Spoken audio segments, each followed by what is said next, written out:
मैं जहाँ पर बाबर आजम की बैटिंग के लिए दुआ करता रहता हूँ ना कि उसकी फॉर्म वापस आ जाए, रन्स बनाना शुरू करे, बड़े रन्स, मैचेस जितवाने वाले रन्स, वहीं पर मैं एक दुआ और भी करता हूँ, वो ये कि बाबर आजम जो है ना, अपने इर्द गिर्द के जो लोग हैं जो उसको मशवरा देने वाले हैं, उनके मशवरों से जितना दूर भाग सकता है भागे। और उसकी रीज़न है, तनवीर भाई का एक ट्वीट है, तनवीर अहमद का।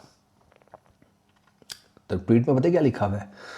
वो कहते हैं जी बाबर आजम को ना माइक हैसन, जो पाकिस्तान का वाइट बॉल का क्रिकेट कोच है, उससे ये कहना चाहिए कि तुम अपना स्ट्राइक रेट फेंको डस्टबिन में, ठीक है, और मुझे मत बताओ कि मुझे T20 के अंदर कैसे खेलना है। आप ये कहना चाह रहे हैं कि आपकी टीम का एक सीनियर प्लेयर जो है वो डिसरिस्पेक्ट करे हेड कोच की, ऐसे ही है, ये कहना चाह रहे हैं आप? सर सस्ता माल ना फूका करें, और अगर सस्ता माल फूकते हैं तो सोशल मीडिया ना यूज़ किया करें, मेहरबानी करें आप। What do you mean by, मतलब ये क्या तरीका है? आपने कभी अपने किसी हेड कोच के साथ इस तरीके से बदतमीज़ी की है?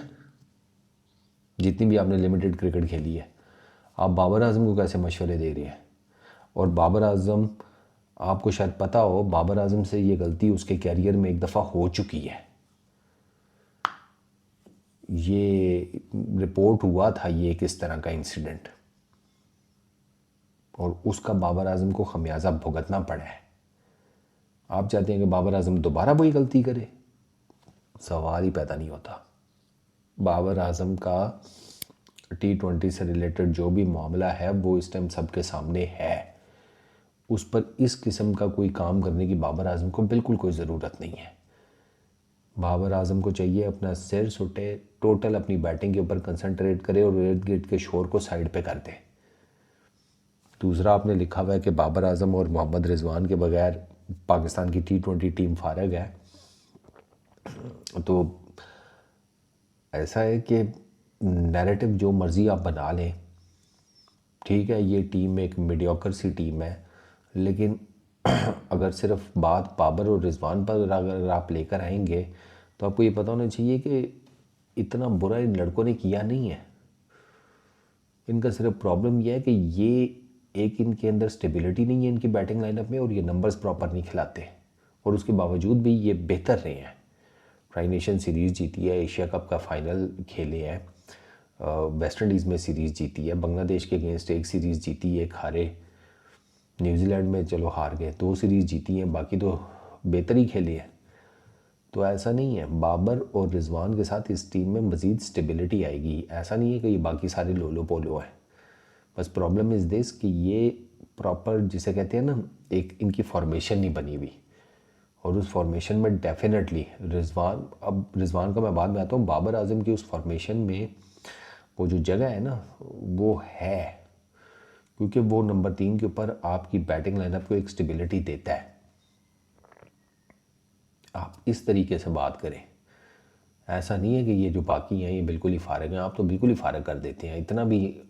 इतनी भी आग नहीं लगी हुई, इतनी भी, जिसे कहते हैं ना, को थोड़ा सा ज़रा ख्याल किया करें।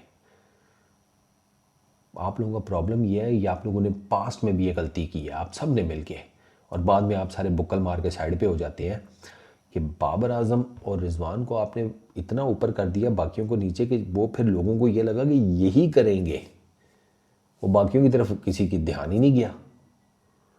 अब जब इन दोनों से नहीं हुआ तो सारा मलबा भी इनके ऊपर गिरा। 11 की क्रिकेट टीम होती है, 11 के 11 को लड़ना पड़ता है मैदान में, तब मैच आप जीतते हैं। आज आपकी बॉलिंग बड़ी ज़बरदस्त थी साउथ अफ्रीका के अगेंस्ट, और उस पर cherry on the topping Babar Azam की इनिंग्स थी। तो ये जो जज्बात में आके ट्वीट कर देते हैं ना एक्स क्रिकेटर्स या इनके, इसीलिए मैंने कभी इनको इतना ख़ास ना भाव डाला ही नहीं है। ना मैं इनके एनालिसिस सुनता हूँ, ना मैं इनकी कोई बाकी चीज़ें देखता हूँ, क्योंकि इनको पता ही नहीं होता क्या बोलना है।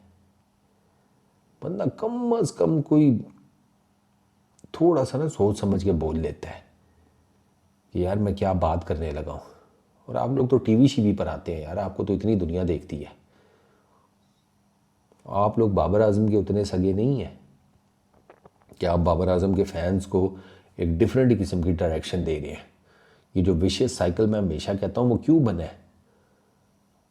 बाबर आजम को जो इतनी ज़्यादा हेड मिली है ना पिछले कुछ टाइम में, उसमें आप लोगों का बहुत अमल दखल है, क्योंकि आपने पट्टी बड़ी गलत पढ़ा दी।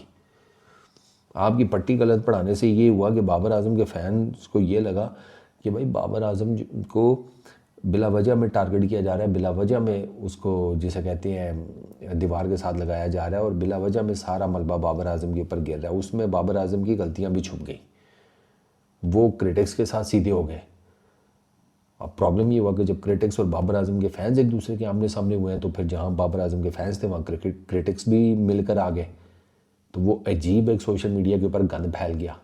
उसमें आप लोगों का भी बहुत बड़ा अमल दखल है, क्योंकि आप लोग इस किस्म की बातें करते हैं। क्यों करेगा बाबर आजम हेड कोच को कि ये पड़ा है तुम्हारा strike rate and all that. Babar Azam को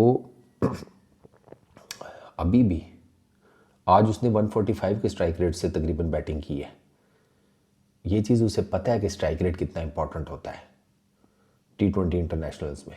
ये बाबर आजम को चीज़ रियलाइज़ हो गई है, तभी उसकी रनिंग बिटवीन द विकेट्स देखें, उसकी शॉट्स देखें। ही मेड श्योर कि एट दी एंड वो एक अच्छे स्ट्राइक रेट के साथ बैटिंग कर रहा हो, और वो उसने किया है। आप कह रहे हैं स्ट्राइक रेट को साइड पे मारो, स्ट्राइक रेट को हर प्लेयर आपका 120-30 के स्ट्राइक रेट से खेलेगा, किधर बैठे होंगे आप 20 ओवर्स बाद? वही 120, 30, 40, 50, 160।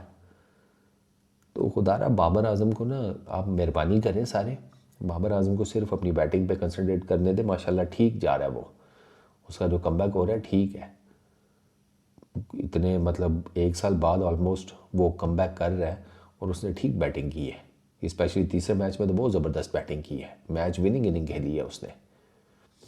तो ये आप अपने जो सुहाने मशवरे हैं ना, ये सरकार अपने पास रखें। अब ना बाबर आजम को ना और डगरों पर लगाएं। बस दोस्त, इतना ही। Peace out.